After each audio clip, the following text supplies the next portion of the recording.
భూపందేరాల గుట్టు తేల్చాలి, బాధితులకు సాంత్వన చేకూర్చేలా చర్యలు. రెవెన్యూ శాఖ సమీక్షలో సీఎం చంద్రబాబు ఆదేశాలు. వైకాపా పాలనలో కొనసాగిన భూపందేరాలను గుట్టు తేల్చాలని, భూదందాల వల్ల నష్టపోయిన బాధితులకు సత్వరం సాంత్వన చేకూర్చాలని ముఖ్యమంత్రి చంద్రబాబు ఉన్నతాధికారులను ఆదేశించారు. రాష్ట్రంలో భూ సంబంధిత అంశాలే అతిపెద్దగా సమస్యగా కనిపిస్తున్నాయని ఆందోళన వ్యక్తం చేశారన్నటువంటి వార్తని హైలైట్ చేశారు. ఇక్కడ పత్రికలు హైలైట్ చేస్తున్నటువంటి చంద్రబాబు అట్లా ఆదేశించారు, ఇట్లా ఆదేశించారు. నిన్న కాక మొన్న విజయనగరం జిల్లాలో ఒక సాధారణ వ్యక్తి కాదు, ఈ దేశం కోసం ప్రాణాలు అర్పించడానికి సిద్ధపడి యుద్ధానికి సిద్ధమై వెళ్ళి సైన్యంలో పనిచేసి వచ్చినటువంటి ఒక మాజీ సైనికుడు ఇల్లు కూలిస్తే ఎందుకు కూల్చారో కూడా సమాధానం లేదు.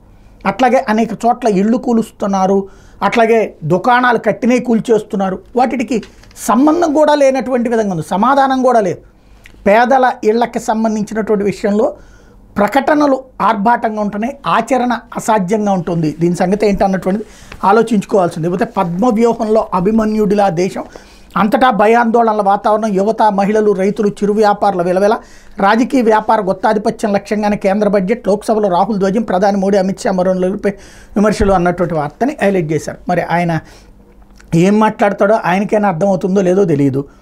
ఎవరు భయాందోళనకు గురవుతున్నారు? మణిపూర్లోనో, చండీగఢ్లోనో, ఏది పంజాబ్లోనో, లేకపోతే కనుక కాశ్మీర్లోనో జరుగుతున్నటువంటిది ఉగ్రవాద చర్యలు. దాన్ని సమర్థిస్తోంది మనమే కదా. ఖలిస్తానీ ఉద్యమాన్ని నెత్తిన పెట్టుకుంది మనమే, మణిపూర్ వ్యవహారంలో నెత్తిన పెట్టుకుంది మనమే. అంటే మనమే ఉద్రిక్తత సృష్టిస్తాం, మనమే భయపెట్టిస్తాం, భయపడుతున్నారని మనమే చెప్తాం. ఇది ఒక ఆస్పెక్ట్. రెండవది మహిళలకు సంబంధించి, మహిళలు ఎందుకు భయాందోళనకు గురవుతున్నారు? ఎవరు భయపెడుతున్నారు? రాహుల్ గాంధీనా, లేకపోతే కనుక సోనియా గాంధీ భయపెడుతోందా? ఎవరి పని వాళ్ళు చేసుకున్నారు, ఎవరి వ్యాపారం వాళ్ళు చేసుకున్నారు, ఎవరి ఉద్యోగాలు వాళ్ళు చేసుకున్నారు, దర్జాగా బతుకుతున్నారు. వాళ్ళని ఎవరు భయపెడుతున్నారు? భయపెడుతున్నది బెంగాల్లో దీదీ పరిపాలనలో. ఎవరు మరి దాన్ని కంట్రోల్ చేయలేకపోతుంది?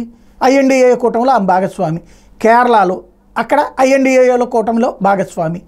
మిగతా ఈ నేరాలకు సంబంధించినటువంటి సాహిత్య సంఘటన ఇప్పుడు కర్ణాటకలో జరిగింది, దానికి కాంగ్రెస్ ప్రభుత్వాన్ని మొత్తం బాధ్యత అంటామా? కాంగ్రెస్ అక్కడ లోకల్గా జరిగేటువంటి ఇష్యూస్.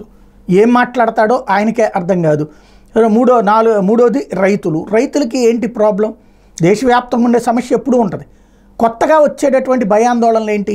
మద్దతు ధర పెంచడం వల్ల భయాందోళనలు గురవుతాడా, లేకపోతే దేనికి గురవుతాడు? లేకపోతే చిరు వ్యాపారులు ఎందుకు వెళ్ళాడతారు? చిరు వ్యాపారులు రోడ్డు మీద క్యూఆర్ కోడ్ పెట్టుకుని చివరికి టీ అమ్మే చోట కూడా క్యూఆర్ కోడ్ వచ్చినందుకు బాధపడతాడా? చిరు వ్యాపారి ఎందుకు వెళ్ళాడతాడు? ముద్రా లోన్ ఇచ్చినందుక, వాళ్ళకి సంబంధించినటువంటి పెట్టుబడులకు సహాయం చేస్తున్నందుక, ముద్రా రేట్లు పెంచినందుక. ఏం మాట్లాడతాడో ఆయనకే అర్థం కాదు. కాకపోతే హెడ్డింగ్లు బాగుంటున్నాయి కాబట్టి నడిచిపోతున్నట్టు ఒక నెగిటివిటీ క్రియేట్ చేయడానికి వాడే పదజాలం, దాన్ని హైలైట్ చేస్తూ పత్రికలు కూడా సోరోస్ అనుగుణంగా జాగ్రత్తగా పనిచేస్తున్నాయి. లేకపోతే పులుల సంతతి పెరిగేలా ప్రత్యేక